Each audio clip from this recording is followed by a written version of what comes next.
25-ші есеп. Асанәлиде 20 см ұзындықта 5 бірдей таяқтары бар. Асанәли оларды 5 см ұзындықта 20 таяққа арамен бөлгісі келсе, неше рет арамен кесу керек? Біз былай суретін салып алайық.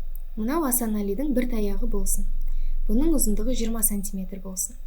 Ал Асанәли осыны арамен бөліп, әр қайсысы 5 см болатын 20 таяқ жасағысы келеді.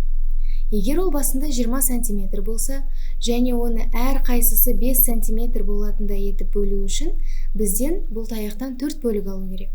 Ал 4 бөлік алу үшін біз 3 рет арамен кесуіміз керек. Міне 1, 2, 3 және 4 таяқ шығады.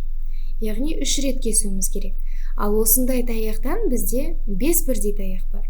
Яғни 5-ті 3-ке көбейтсек 15 болады. Демек біз арамен 15 рет кесуіміз керек. Нұсқалардың ішіндегі дұрысы Д нұсқасы.